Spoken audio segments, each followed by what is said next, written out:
I just want to say really quickly, too, as someone who's lived in both Storrs, Connecticut and Los Angeles, there's also the taxes factor. I mean, that's a huge difference. You can have a palace in Connecticut. You know what it is in L.A. It's a different deal. So if we're talking just dollars specifically.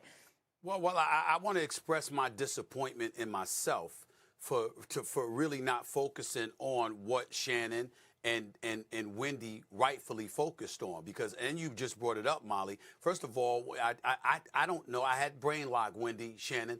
I'm thinking about Popovich and the deal that, because of what y'all brought up, the deal he just got. I'm thinking about Steve Kerr and the money he just got. I'm thinking about Eric Spoelstra and the money he just got.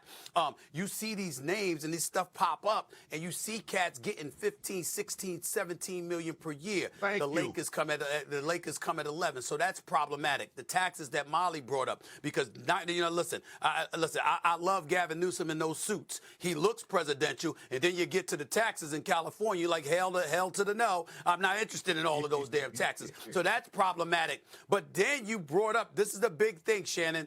I'm going to piggyback off of most. You brought up Ty Lue.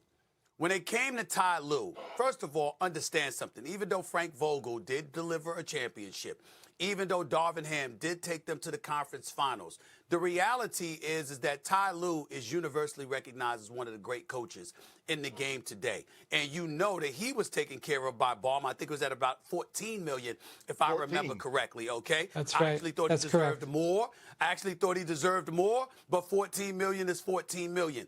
In the end, you're looking at it and you're saying, Lakers, what are you doing?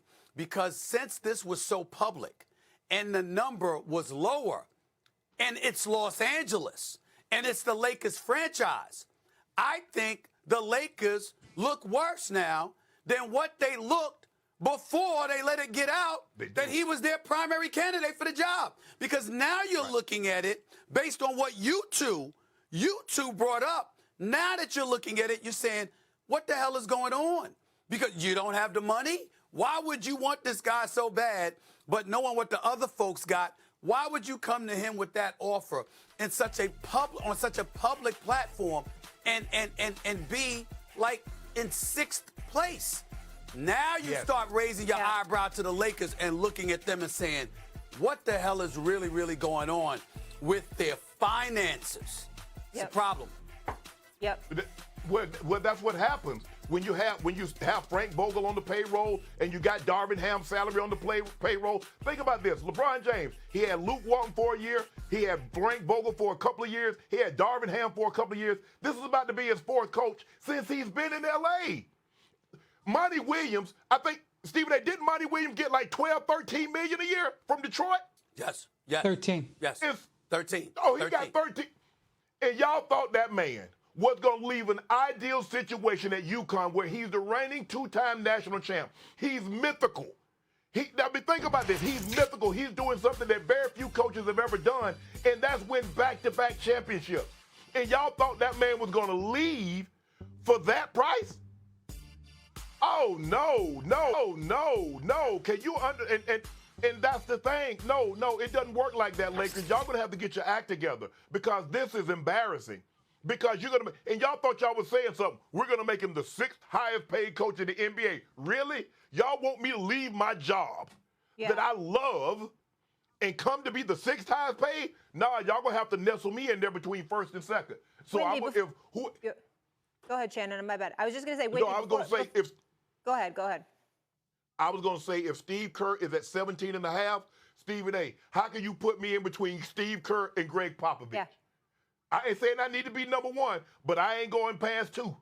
Yeah, absolutely. And I should know better because I'm the one that always gets on you guys about the delays. But I just want to say really quickly, Wendy, before you jump in, I think another factor in all of this, and obviously you're all businessmen, and I know at the end of the day, if someone makes you an offer you can't refuse, you're going to do it, right? I'm an East Coast girl. Yes. An offer I couldn't refuse, and I had to move to L.A., I would go, even though my whole family's in New York and Connecticut, and this is where I want to be, especially as my parents get older.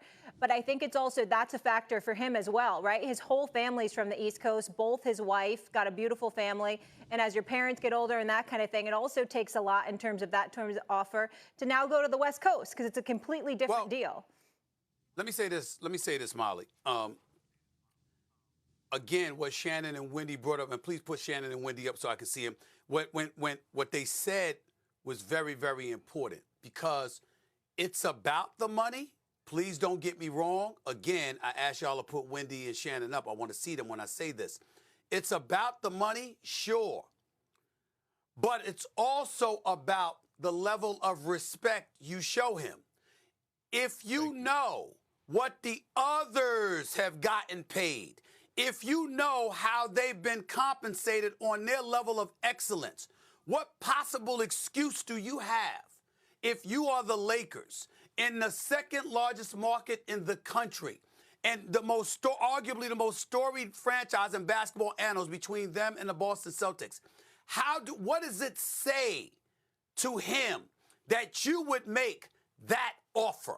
If you're from his vantage point, there's a lot that comes with it.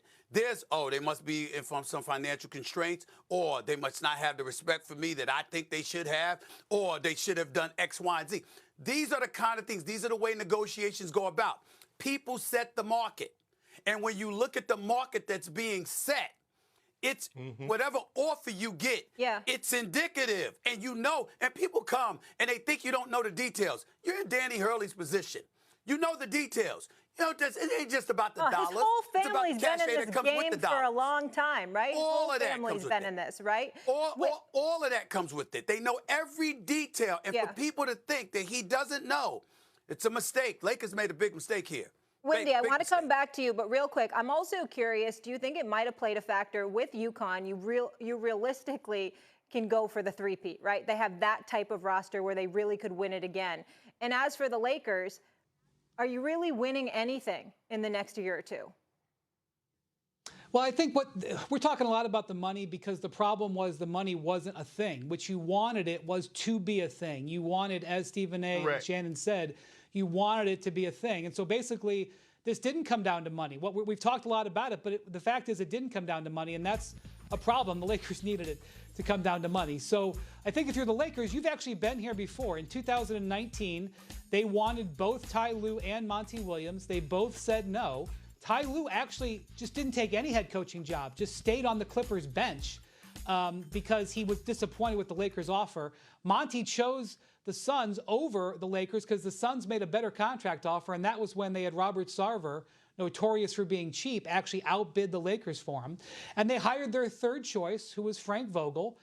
They had missed the playoffs 6 years in a row, and they fixed their roster. More important than anything, they fixed their roster. They went out and traded for Anthony Davis, and they won the championship with Frank Vogel. So what I would say here is the Lakers' number one priority in the short term, obviously, is getting a head coach, but their number one priority for next season is fixing their roster and doing things on their roster. It's a bit of an embarrassing day for the Lakers, but it's only an embarrassing day. It doesn't have to be an embarrassing month, much less an embarrassing year. They have to. It depends on what they do afterwards. Has to hit the ball out of the park.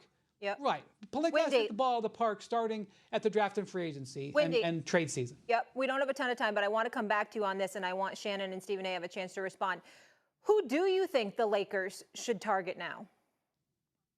I don't know, because the guy that they've got as their sort of backup candidate, James Borrego, the guy they've spent the most time with, is sitting in Cleveland right now, and he may have an offer from the Cavs before the end of the week. So, and obviously you JJ, but they haven't done a formal second full interview with him yet. And it's 2 weeks to the draft from tomorrow. So I don't know where they go. One thing I will say, I would be interested, and I don't have an answer here, I'd be interested to know if any other college coaches heard that offer and said, you know what, $70 million the Lakers sounds okay to me. I wonder if their phone is ringing at all in the last 24 hours. Well, first of all, a couple of things. No other college coaches' phones need to be ringing from the Los Angeles Lakers. Hell with that. You don't settle after you went for Danny Hurley. You don't need to be going to a college coach. I'm not gonna disrespect my man JJ Redick. I know that he hasn't coached, but the bottom line is that I think he's a smart basketball mind and he has the potential. But what I will say is this. I will pay attention to Udonis Haslem and what Udonis Haslem said in terms of how guys in the locker room might raise the proverbial eyebrow because of the relationship he's cultivated with LeBron James with them doing that podcast. Believe it or not, if you're a head coaching candidate for the Los Angeles Lakers, one could argue that doing the podcast with LeBron James may hurt J.J. Redick more than help him. I will say that. I'm going to throw the name out that I always throw out. I know he doesn't have a snowball's chance in hell. I don't think it's fair. I think Mark Jackson should be consideration. I think Jeff Van Gundy should be given consideration as well. They both know how to coach. They're both experienced. They both know how to deal with players. They both have the capability of planning for the future while providing structure and stability in a forward-moving way from the coach's box and coach's seat in that regard, and they ain't gonna take any crap from anybody either. So I think I'm gonna throw both of those names out there. By the way, I think they both should be candidates for the head coaching job. Both of them. Yeah, I definitely like the idea of Mark Jackson. I agree with you. I don't know what he's done or why he hasn't even gotten a formal interview or even a call. It's ridiculous. Last I spoke with him, he hadn't received a call. But you know what, Stephen and Wendy, I was thinking if he had ever been a head coach, why not give? And I understand it's hard because we've seen guys get first-time head coaching jobs. We saw that with Darvin Ham, Luke Walton, first-time coaching job. But Sam Cassell, at some point in time, somebody's going to have to give Sam Cassell an opportunity because he's been on the bench with Doc Rivers. I think he's on the bench now with Boston Celtics and Joe Mazzulla. Yes, he is. At some point in time, he needs an opportunity to show if he can or can't get it done. Hell, y'all give everybody else an opportunity to coach in the league that doesn't have head coaching experience. Why not him? He's played the game. He played the game at a high level, won two championships with the Rockets, and went on. He played a nice NBA career. And he's been around the game basically for the last 30 years. So Mark Jackson would be my first choice. Sam Cassell would be my second choice. I'm good with Sam Cassell. Absolutely. Consideration. He deserves it. He deserves that consideration. Absolutely. All right. But Molly, Yeah. Molly, Yep. you know you were talking about the cost of living in California. Yeah. Somebody that employed people, Stephen A., I know what the cost of living is and what you have to pay someone of quality, someone that knows what the hell they're doing. You're going to have to outbid them, or they're going to go take a job in New York, or they're going to go take a job in Chicago. And if you want that person bad enough, you have to overbid. Sometimes you have to make them an offer like, man, I ain't going to even call this person back. And that's what O'Shea Media does, because I'm not going to lose out the top quality talent to nobody. Yeah, that's great to know. Shannon, I'm also a low-key producer, so if you ever need help or I need a job in the future, just keep that in mind. I'll put my resume on LinkedIn. Steve